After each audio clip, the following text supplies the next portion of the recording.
সালাম পড়া যাবে কিনা। আমি কইছি এটা আমার ফুরফুরা সিলসিলার মধ্যে এই আকীদা নাই। আমি যখন বললাম এটা কি বিদআত, সাথে সাথে আমার উপরে রিয়েক্ট করা হলো যে এই মৌলবী ওয়াহাবি।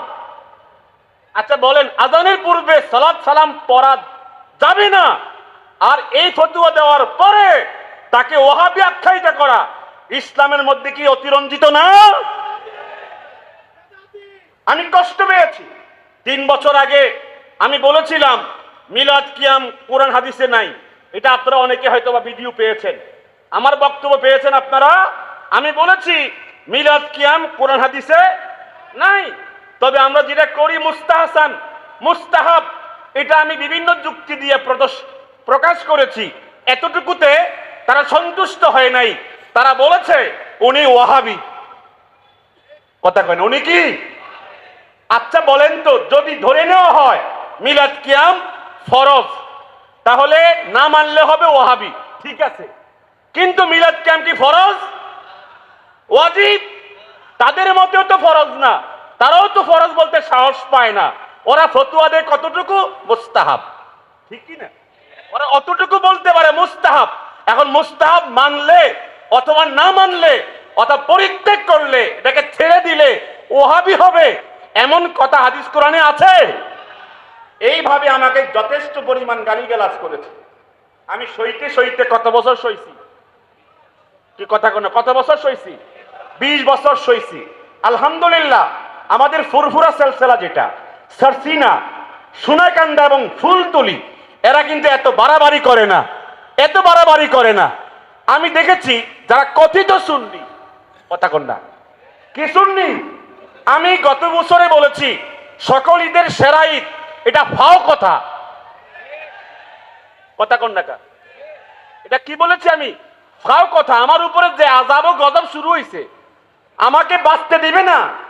আমি তখন ভাবলাম যে সত্য কথা বলতে গিয়া যদি আমাকে বাঁচতেই না দেয়, তাহলে আমি কেন আমির কি বলে হাঁটাজারি হজরতের সাথে বাহাস করব? কেন করব বাহাস? আমি সিদ্ধান্ত নিয়েছি যে আমি যত মাহফিলে গিয়েছি, হ্যাঁ হুজুর আজকে আমরা পাইয়া আমরা অনেক সন্তুষ্ট, এখানে আপনাকে আজকে মিলাদ ও কিয়ামের উপরে বয়ান করতে হবে। আমি হলাম শাইখুল হাদিস, আর আমার বয়ানের বিষয় কি? আমার জীবনে যত মাহফিল করেছি, মনে হয় 50% মাহফিলের মধ্যে আলোচ্য বিষয় হচ্ছে কি? মিলাদ ও কিয়াম। আমার কষ্ট যে আমি মেরকাতুল মাফাতিহ, মিশকাতের ব্যাখ্যা গ্রন্থ প্রথম খণ্ডকে বাংলাতে অনুবাদ করেছি। তা আমার খেদমত কোন জায়গায় দরকার ছিল, আর আমি খেদমত করেছি সারা দেশে এটা প্রতিষ্ঠা করার জন্য। কথা বোঝেন নাই? এমন একটা ফরজ বিধান প্রতিষ্ঠা না করলে কি হবে না? দেশে ইসলাম কায়েম হবে না। আমি তখন ভাবলাম আর কতদিন আমি এখানে সময় কাটালে পরে আমার ইসলামের জন্য কিছু কাজ করা হবে। আমি সিদ্ধান্ত নিয়েছি আমি যেন আমার যে নেয়ামত আল্লাহ পাক যে পরিমাণ দিয়েছে, আমি যেন ইসলামের জন্য, ইলমে দ্বীনের জন্য খালেস ভাবে বাকি সময়টা কাটাতে পারি। আমার সিদ্ধান্ত কি ভুল হয়েছে? আজকে সোশ্যাল মিডিয়া খুলে দেখেন, যেই পরিমাণ গালিগালাজ আমাকে করেছে, যেই পরিমাণ আমাকে কি বলেছে, খারাপ ব্যবহার আমার সাথে করা হয়েছে।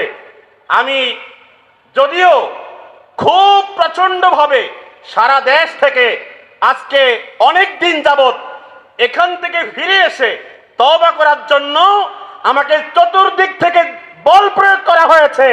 আমি বলেছি আমি যেহেতু সিদ্ধান্ত নিয়েছি হক এর উপরে থাকবই থাকবো, দুনিয়ার কোন শক্তি আমাকে এখান থেকে এক চুল পরিমাণ বিচ্যুত করতে পারবে না, পারবে না, পারবে না। ঠিক কি বলেন? সুতরাং আমি আজকে আমার শায়েখের কাছে আমি কৃতজ্ঞতা প্রকাশ করছি। আমার শায়েখ আমাকে বলেছে প্রয়োজনে আপনি চাকরি ছেড়ে দিবেন, প্রয়োজনে আপনি চাকরি ছেড়ে দিবেন। আমার বর্তমান অনেক মোটা অঙ্কের স্কেল, আমি সেখানে শাইখুল হাদিস, আমার সারা দেশে হাজার হাজার ছাত্র, সকলের গালিগুলোকে আমি বুকে আলিঙ্গন করে, আমি এই কষ্টগুলোকে লালন করে আমি এ পথে এসেছি। কোনোদিন যেন মৃত্যুর আগ পর্যন্ত আমাকে যেন এই পথ থেকে বিচ্যুত না করে। আমি দোয়ার জন্য এসেছি, আল্লাহ পাক যেন আমাকে এই হকের উপরে শেষ পর্যন্ত থাকার তৌফিক দান করে। একটি কথা বলতে হয়, আমি হাটাজারির হযরত শেখুল ইসলামের সাথে, হুজুরের সাথে বেয়াদবি করেছি। আমি আল্লামা নুরুল ইসলাম অলিপুরি, যিনি তরজুমানে আহলুস সুন্নাহ, তার সাথে আমার মুনাজারার জন্য আমি তার অনেক মান ক্ষুণ্ণ করেছি, অনেক কষ্ট দিয়েছি। আর প্রথম যে বাহাসটা আমি করেছি আমার শায়েখের সাথে, যেখান থেকে আমার বাহাস শুরু হয়েছে 2012 সালে হুজুরের সাথে মুরাদনগর কুমিল্লাতে আমি বাহাস রেখেছি। হুজুরকে বলেছি, আমার ওস্তাদকে বলেছি, আপনি কি পারেন, আপনি কতটুকু পড়াশোনা করেছেন, আপনি আমার সাথে আসেন। এগুলো করেছি মূলত আমার মনে হয় যেন আমার বড় আকারে বেয়াদবি হয়ে গেছে। আজকে মাপ চাইতে হবে, কথা বলুন, মাপ চাইতে হবে না? আমি মাপ চাওয়ার জন্য আজকে এসেছি। আপনারা জানেন বাংলাদেশে একজন ভালো মুবাহেস, ভালো মুনাজের লুফতুর রহমান ফরাইজি, কথা কন না, ওনার সাথে বাংলাদেশে এমন কোন বড় মুনাজের নাই যে আমার সাথে বাসের ডিড হয় নাই, মোকাবেলা হয় নাই। আমি সবার সাথে আজকে ক্ষমা নেওয়ার জন্য, এই যে মনের ব্যথাগুলো জমা হয়েছে সারা দেশে, এই ব্যথাগুলো দূর করার জন্য আপনাদের মাঝে এসেছি। আমাকে মিডিয়ার মাধ্যমে যারা আপনারা কাজ করবেন যেন সারা দেশে চলে যায়, আমি যেন মৃত্যুর আগে সকলে থেকে ক্ষমা নিতে পারি, আল্লাহ পাক তৌফিক দান করেন। আর মূলত কথা হলো, যারা এতদিন আমাকে মোহব্বত করেছে, ভালোবেসেছে, আমাকে অ্যাটাক করবে, আমাকে নাকি মেরে ফেলবে, মরে গেলে অসুবিধা আছে? সারা দেশে মাহফিল করতে দেবে না। আমার 250 প্রোগ্রাম ছিল, সব খালি হয়ে গেছে। আমি নিজেই ফোন দিয়ে বলেছি সব ক্যান্সেল করে দাও, সব খালি করে দাও, কারণ তাদের কাছে তখন আমি নিরাপদ না, কথা কন না, নিরাপদ না আমি। তারপরও আমার আব্বা বলেছে, বাবা সিদ্ধান্ত নাও। আমার আব্বা শর্ষিনার খলিফা, উনি বলেছে, বাবা তুমি সিদ্ধান্ত নাও। আমার শ্বশুর মৌকরা দরবার শরীফের, আপনারা নাঙ্গলকোট যারা জানেন, নাঙ্গলকোটের মৌকরা বিখ্যাত দরবার আমার শ্বশুর বাড়ি।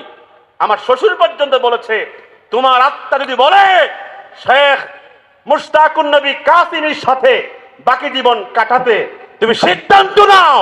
আমি সিদ্ধান্ত নিয়েছি, সব হারিয়ে যাবে, আমার আল্লাহ যেন না হারায়, আমার পরকাল যেন না হারায়, আমার সব বন্ধ হয়ে যাক, কোনো অসুবিধা নাই। আমার এখনো হাজার হাজার ছাত্র, আমি হাদিস পড়াইছি, আমি কিতাব পড়াইছি, আমি অসংখ্য লেখনী লিখেছি। অল্প কিছুদিনের ভিতরে হুজুরের তত্ত্বাবধানে তাইসিরু মুস্তালাহিল হাদিসের ব্যাখ্যামূলক অনুবাদ 2-1 মাসের ভিতরেই এটা আমাদের দেশে প্রকাশিত হবে। 950 পৃষ্ঠায় ব্যাখ্যা করে, চমৎকার করে আমি কিতাব কমপ্লিট করেছি। করোনা ভাইরাসের সময় এখন প্রায় চূড়ান্ত পর্যায়ে আছে। এই কাজটা যখন প্রচার হবে, সবার কাছে আমার এই খেদমতটা পৌঁছানোর জন্য সহযোগিতা কামনা করছি। আজকে এখানে যারা আমাকে সুযোগ দিয়েছেন, কৃতজ্ঞতা প্রকাশ করছি। আমার শায়েখ আজকে আমাকে আরেক প্রোগ্রাম থেকে নিয়ে আসছে যে এখানে চলে আসেন। তবে খুশি সংবাদ হলো, এদিকে 250 মাহফিল কি হয়েছে, ক্যান্সেল হয়েছে, মাত্র 5 দিনে ডায়েরি ফুল হয়ে গেছে। কি হয়ে গেছে? ডায়েরি ফুল হয়ে গেছে। বোঝা যায় হকের কি আছে। 20 বছরই করছি কত, 250, আর 5 দিন হয়েছে কত, প্রায় ফুল। কিছু বাকি আছে এখনো। হুজুর বলছে আজকে আসার সময় বাকি থাকবে না। আমি ভাবছিলাম 2-4-5 বছর বাকি থাকবে, হয়তো বা ঘরে বইয়ে বইয়ে লেখালেখি করব। ওরে আল্লাহ, 5 দিনেই শেষ। তা আল্লাহ তাআলা যেন আমাদের সকলকে হকের উপরে আরো মজবুত হওয়ার তৌফিক দান করেন। আসসালামু আলাইকুম ওয়া রাহমাতুল্লাহ।